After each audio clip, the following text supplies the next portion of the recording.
Well, first of all, this is a global geographic tour covering every continent, region, and power. My method for forecasting the future begins with the staggering demographic moment that I call peak humanity. The global trend of fertility decline was accelerated by the financial crisis a decade ago. And now we have the second major baby bust with COVID. Our population will peak at around 9 billion people and then begin to decline. But most of the world's people are still young, not old, but they're not having children. So what does that mean? It actually means that today's youth are not only the present, they are also the future of our global demographics. Now, if you look out to 2030, 2040, and beyond, the winning societies will be the ones that are attracting youth today and tomorrow. So that's why this is a book about the all-out global war for youth talent, whether between companies or between countries. And it's set amidst the backdrop of two other massive megatrends: rapid technological deployment and climate change, both of which have an equally profound impact on where and how our civilization will thrive. Over the years, I've worked deeply on issues like great power competition, global supply chains, and technological innovation. Here, I bring it all together into one integrated map.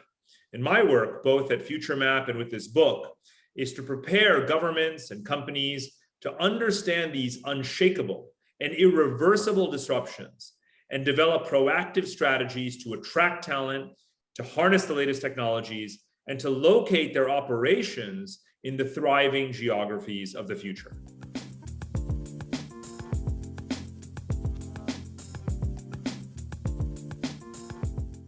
The first would be strategic alignment with these global trends. And that means managing corporate governance and supply chains in a more regional rather than global fashion to comply with divergent trade agreements, technological regulations, and risks to supply chains that emerge from geopolitics or climate change or tax regimes. The second is very much financial. We're entering a new paradigm in economic governance with monetary policy whose mandate is expanding to tackle unemployment, equity, and climate change. We might see interest rates remain low, yet inflation rise. So companies have to manage their balance sheets very carefully to cope with new tax regimes and to be able to invest in upgrading their technology. And the third, of course, is talent. Again, this war for talent is global.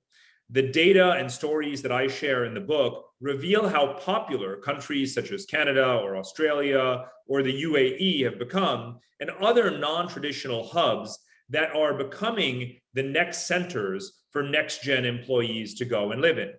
2 years before the pandemic, there was only one country, Estonia, that famously had a nomad visa program. Now it's more than 60 that do.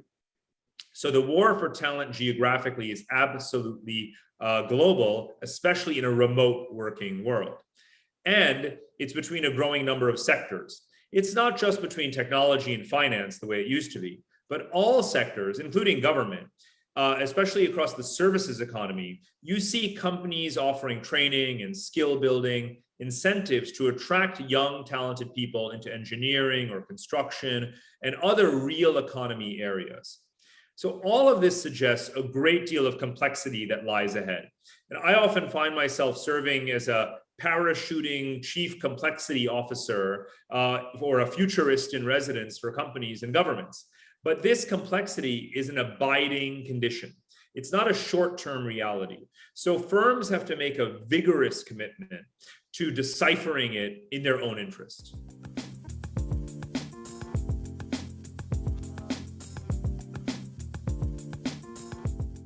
There is no question that the combination of global digital connectivity and the new corporate culture around remote work means that there is truly a global talent pool available to companies anywhere to attract or to hire or employ people anywhere. So this cuts both ways. If you can do your job anywhere, someone anywhere can do your job. And what the smartest companies have already started to do is to reach globally to find the best possible person for a certain role that can be digital anywhere in the world, and no longer require them to change their location unless they want to. And secondly, to find new ways for teams to collaborate effectively online, whether within a time zone or across different time zones, and using certain digital platforms. There's no question that the winning talent formula involves sourcing your talent globally and also organizing it digitally.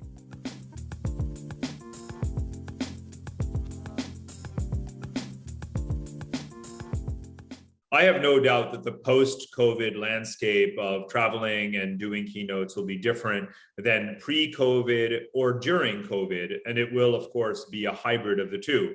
I had gotten very accustomed to being on maybe 4 or more flights a week and being in Europe and Asia and North America in the same week or of a span of a couple of weeks. And that may return certainly for certain stretches.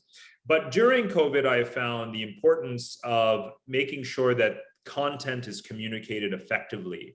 So for me, always having charts and data and tables and sharing those visuals and sharing that material with clients so they can have it, keep it, use it, analyze it, and really have it serve their strategic interests later on has been crucial. And also, of course, using as much as possible the interactive online formats so that we can have these conversations.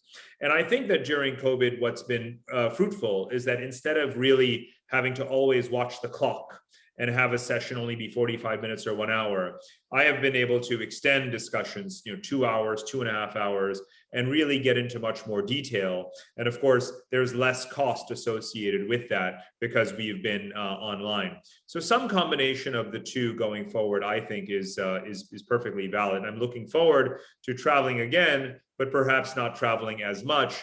And, in some ways, it's sort of like being able to teleport, right? Being able to be in multiple places at the same time on the same day. And I think that that is going to be one of the positive virtues coming out of this. So I hope that, we'll not use the need to physically be together as an excuse to continue to delay conversations that are difficult to schedule in person, but instead go ahead and do it anyway, and to continue to just build relationships through shorter engagements or longer ones over time.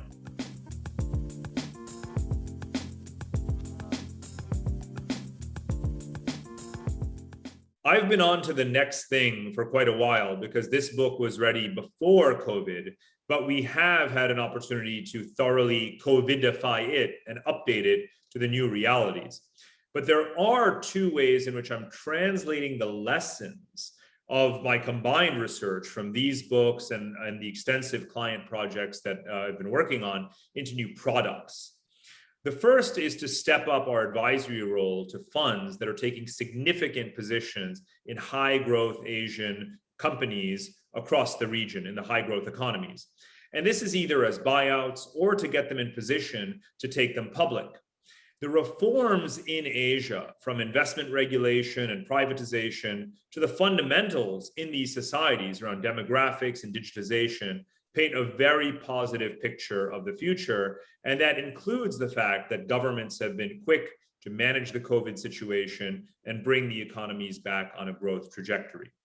And the second, and this is a really major initiative, is FutureMap's proprietary software called Climate Alpha. We have trained dozens of variables through neural networks to pinpoint the most climate resilient geographies at the county level across the United States. And we're soon applying it to Canada, Europe, and beyond. And this is a powerful tool for asset management, insurance, and the real estate industries to better forecast property valuations against diverse scenarios for the future. This is not as narrow as it sounds. Real estate is the world's most widely held asset class at more than $100 trillion. Most of humanity is exposed to it. And our objective with this product is to far better optimize residential, commercial, industrial, and agricultural land on a global scale.